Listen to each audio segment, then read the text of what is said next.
Wow. How many months? 2, 3. 9. 9. Our baby's almost born. My mistakes don't own me. These battles don't control me. Hey guys, welcome to Useful Mistakes. So today we have our special guest, our friend BK. Brian. So again, we met him in college, just like all of our other guests. Yeah, and we knew each other, but we didn't start hanging out until later. Because I always knew you existed, but it wasn't until senior year when I was like, let's become friends with Alex. And he was my neighbor. He was my next door neighbor. I stole the best closet in the floor. Oh my fucking god, I forgot about that. I'm still pissed. Yeah, and I made the office my closet, and it was made even worse because I didn't use it for clothes. I knew you existed from freshman year, Yeah. and I interacted with you, but I think it wasn't until sophomore. I think we just kept on running into each other at parties. My favorite interaction was I call the first interaction. The lighter. Yeah, the later, because do you know I'm Aw, cute. You guys both know what you're talking about. Because I had a lighter that didn't have the safety off. We're all like in a room, everyone's passing lighters. Yeah, all I heard in the corner of the room, like, who the fuck doesn't have their safety off? Yeah. Was that you? Yeah, I hated safeties. It doesn't bother me so much anymore. Back then, I was like really against it. When you were really young, you got into a really bad car accident. And Yeah. that kind of affected your life in a great way. Tell us like a little bit before the accident. Well, the accident happened when I was like a month before I turned 7. So what I can actually tell you is I don't remember too much because I was so young, but also because of the accident, like a lot of my memories are like discombobulated, where like I do remember like glimpses, but they're all disorganized. Like I can't tell you a timeline. It was in December, like around Christmas time, like that December month of, I think it was December 2001. So we were driving home, and it was my mom driving, me behind the driver's seat, my brother in the passenger. When I was a really stubborn child, I mean, I'm still really stubborn. Yeah, I was gonna say. So I didn't like this part of the seatbelt. It's always irritated my neck. So I only had this part. I did that too, yeah. Yeah, and so what happened was we were driving, probably 45, 50 miles per hour. And you have to go down at a hill, but also angles, so you can't really see who's coming up like from here. I think a white pickup truck going like 60, like just came into our lane and just went straight. Yeah, next thing I know, I was out of my car, and my mom was like just crying, asking for help, like screaming for help, but her glasses were gone. And I'm so in a daze, I have no idea what's happening. Or a woman came out of nowhere and she was like, I'm a nurse, I was just driving, like we already called everyone, like just you have to hold on tight. And then that was it. And next thing I remember was in like it seemed like an infinite hallway because I was on a stretcher. But that's like, I feel like the start of like my stream of consciousness that I'm now living, kind of like the memories you have. So apparently what happened was, since I didn't have this part, my face smashed into my back of my mom's driver's seat. And so my jaw pretty much snapped like this. Oh god. So I think these came out, and then this cracked inwards. Oh. So I don't know how like that works, but I can tell you like all the skin right here was like gone. That's one thing I remember too. I think I remember touching my teeth through, but without moving my lips. Oh my goodness. And there's some other problems I have. Like my right leg now feels like my knee goes like this way, but I don't. Everyone focused on my head, so I have no like idea if this is part of it. Since I had to get surgery done on my mouth, my jaw, just to like rehook everything, and they had to wire my mouth shut so my jaw wouldn't move, so it was like forced to heal. For how long did you have that? I think like a month I had it. My mouth wired shut. I mean, a lot of that time too, I feel like I should remember more, but I don't. Like fun fact, when I was in the hospital, I watched Shrek 1. I want to say like near 1,000 times. Oh my goodness. Well, to be fair, it's a great movie. Yeah, Shrek is love, I say. Shrek is life. it was kind of like this huge stop in my life where I had to be in a hospital for like 3 months. And then I was in and out for like the next year. Because of the wire and mouth shut, they had forced me into a coma to do more things to my, like either to wire my jaw or to make sure my brain was bleeding. I'm not positive, no one told me the reasoning. Why I was, because I know they drug induced me into a coma so I wouldn't I guess, wake up, maybe freak out as a child. Mm. Because of that coma, I had to relearn how to talk. Like, I already have like a minor form of auditory processing disorder where it's like I kind of choose to listen, and sometimes my brain takes vacations. Right. From Team auditory processing disorder. Yeah. brain vacation. It's just hard for my mouth to keep up with my brain, or just to like talk fast, to not, I really have to enunciate. My lips just don't want to cooperate, or my mouth, I don't know what. You're right. It's all jumbled in your brain. Yeah, exactly. It wasn't just talking, my like walking was really difficult. It was just hard to like know like what is the proper way to walk. And going upstairs was like near impossible. So I had physical therapy and speech therapy. How long were you in speech class? Yeah, like was that after, like you spent 3 months in the hospital and then afterwards you had to learn to walk and talk again? So the walking was mainly done in the hospital, and the talking started in the hospital, and I still had to do speech classes until like in 5th or 6th grade. Oh wow. I remember I was going into surgery one time, and they were like, count back to 10, right? Because you know they do the anesthesia thing to you. And they, and I was like, bet. And so I was like, 10, 9, 8. And I remember 7 hit. And I remember falling, and I hit the table. But like, it felt like my soul kept dropping. That was like a really fun part. Like, I remember. That was fun? Yeah. I remember, but I felt like, you know, the soul kept going. And I saw like someone's shoes, and I woke up. But pretty much, I had this giant, like, bump on my tongue. It was like a ravioli. Oh, what? It wasn't like a cyst, but like there was ravioli. But like there was a ravioli. Wait, what's that ravioli? I made a formuloli. Did anything happen to your teeth at all? Yeah, so I have this one tooth. Oh yeah. So luckily. How do I not remember that you were my patient before? Oh wow. So this one tooth. You could like put a straw in there. What happened was because it was just punched in so hard that like it just over time infused with my bone. Keanu Reeves has one right here on the opposite side. So I was like, that's like his idol. Do you remember like any pain?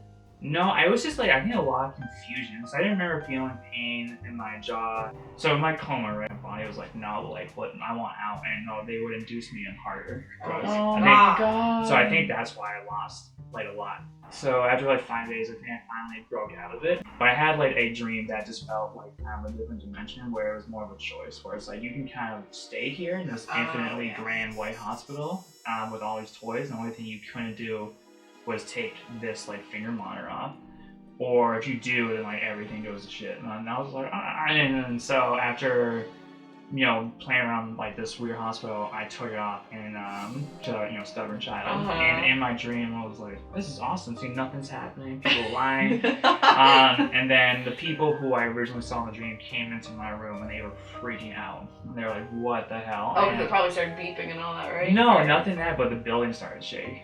And this was still in your dream? Yeah, okay. This was all in my dream, and that's when I woke up, and then I took it off, and I actually like woke up from my coma. I was conscious again. When you woke up, how much time did you think had passed? To be honest, I woke up and I was like, I have to go to the bathroom right now. Yeah. And that was like my first instinct. It definitely didn't feel like a day. It didn't feel like an hour. From driving home that night to like a week later, it did not feel like more than an hour. So I remember like waking in and out. So insane. Yeah, because it was a 5-day coma, a trip to the helicopter flight to Boston, and all this like traveling and surgery stuff like that. I don't remember any of it. It was a helicopter. Yeah. So I went from Falmouth Hospital, then they were like, this is too serious, go to Boston. But when I woke up, I had to go to the bathroom, right? And I couldn't, like, all my bodily functions, or like, I didn't know how to like hold in my stomach, or, like pop your ears. I was like, my whole body was just like out of whack and didn't know. So like, I couldn't tighten up anything. So I was like, and I was surrounded and covered with wires, so I was ripping things off. And unfortunately, you can imagine, but I didn't make it to the bathroom. One of the reasons why I love my mom is, even though it was a gross moment, like I turned around and my mom was like right there, and she like woke up because she like probably just felt it. It's just like understanding it as an adult, and then growing paranoia from like other people driving, or just like I definitely feel that like when I'm driving around with you, like seatbelt on. I know, you're with because like my old car, my shitbox car, you always seem like fine in it, and then afterwards you're like, yeah man, that thing is gonna like, you can tell like the whole time you were like conscious of what the fuck. fuck? You see like the duct tape in the back, you're like, fuck. All this knowledge that was stuck in my head is I think that's when I realized like 1 second can change everything. I started really appreciating life afterwards, but I didn't really understand that. And one thing I didn't understand was a lot of the people, like a lot of people would be like, fuck my life, or they would say shit about themselves, and it was really negative growing up, like middle school, high school, and that was something I really couldn't understand. Yeah. Because I was very appreciative, like I'm just alive. Like one, I didn't get any serious like physical conditions. Like I have some bruises with my knee. I have like sometimes my jaw pop, but like I'm not disabled. Yeah. I'm not crippled. My spine isn't like torn up. Like I'm fine. And then I didn't die. Was the person driving drunk? Yeah, they were drunk. They've been under multiple DUIs before, from what I've been told, and he was an off-duty firefighter at the time of Cape Cod. Oh my god. Like just Ironic. yeah. Honestly, I think like he lost everything because he had like pay my bills and like just court cases were like definitely in favor of me. I don't know his name. I don't know what he looks like. Wow, really? No. I mean, if I asked him, I looked around probably. I just haven't. I was like, figure it might be best to stay out. Yeah, just not any part of you feel bad. And... No. Yeah. Yeah, I mean, I feel bad that a person's life is definitely ruined. It's supposed to be someone who's like respected and who's like care, who's supposed to be like taking care of the helping community. people, not also, hurting. And so this person probably lost all his friends, community. I know his wife took away his kids and like went to a different state. No. But it just shows it's like you're all human. Yeah. Those people aren't like better than anyone. But like it's super proven. If you're drunk and you're driving, if you get in a car accident, that's why like the drunk drivers are barely ever hurt. Because they're so drunk that they're loose. They go with it. Oh, yeah. So he was fine, like loosey goosey, like totally okay. But not me. It's hard, of course. It's not so easy for everyone. People need to realize Yeah. and appreciate like everything for what it is. And it's just And you can grow from it, or you can totally shut down from it. shut down or just focus on it. Like I could still be living in the grow past. from it or let it control you. Yeah. Do you think you'd be like the same person today if it didn't happen? No. I think I just wouldn't be as appreciative of like things in life and stuff like that. Like, you just go on a walk to the Arboretum in Boston over here. There's a cemetery that's really nice up there, and it's just like I can look at a tree and be like, this is beautiful. I could have easily just had a really even harder life, or just not be here. But like I'm really lucky I'm still here. Honestly, the car accident, if anything, was a gift. It gave me such an appreciation on life, positive attitude I have now. But now like I like to want to harness every day. That's why I started working out. I don't have an opportunity of life to continue moving, so let's use the daily to like make it worth something. Like take a walk for like 30 minutes, go learn a skill, work out. How much weight did you lose? April 2018 is when I started, so it's been 60 pounds.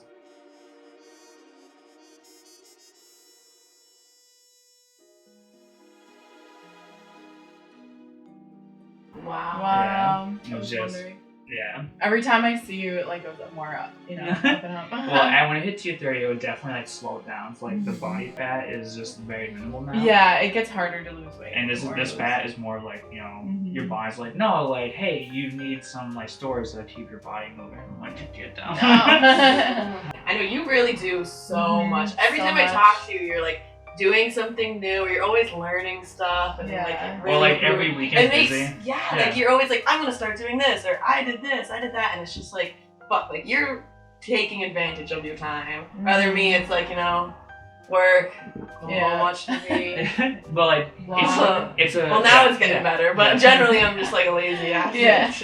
But I want it, like, and it's inspiring, really, to see like, and you like make me realize like how much time you do have.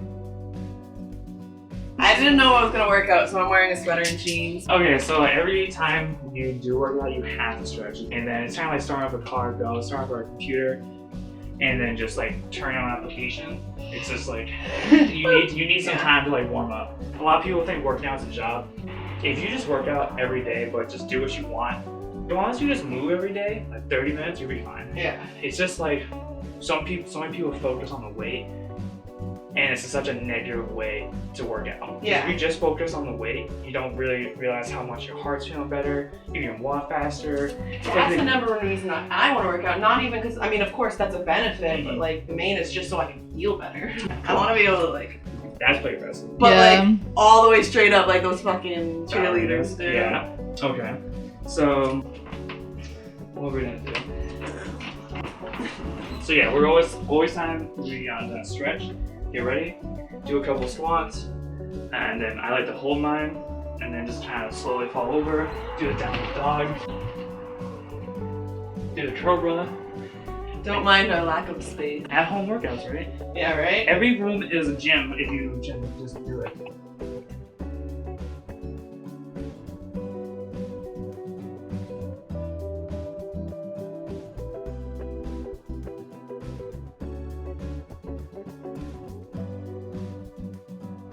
But so I have these things, the resistance bands. These are great, they're really cheap as well. But you can make just normal workouts really hard or do some weird stuff with it. But you can bicycle using kind of like a Russian twist, using your core to kind of balance your legs up, using your core and your hamstrings, and just like your quads, and try to keep your back straight. And then you rotate, you try to extend each leg. You can do a backwards lunge, twist your body and then stretch out. Go back, lunge, stretch, side. So if you could tell from the previous videos, I'm a fucking Quasimodo. So I got a weird back anyways. It curves a lot in here, and then I slouch. Yeah. Help me! Ooh. So you're naturally already kind of like lifting your shoulders up, but you want to keep your shoulders not tense. Like if you're locking them up in the back, that's not. Don't lock them up in the back. No. I feel like that's my problem every time I stand up straight. I'm like, whoa. Because that's most people do that. Most Yeah. people think just if you have a tight back, they walk like this with their chest out, like, Ready to fight. and that's not how you do it. So when you have your glutes tucked in, and then your stomach sucked in, and then when you take a deep breath, your chest naturally comes out. And if you can keep that chest, and then just try to keep your neck straight as well. Yeah. Well, Thanks for watching. and thank you for being our guest and talking about Yeah. all Thank you for your- inviting me, honestly. Yeah. It's awesome. I wanna Learned a little bit. You- keep watching and see if my back improves. Yeah. It won't.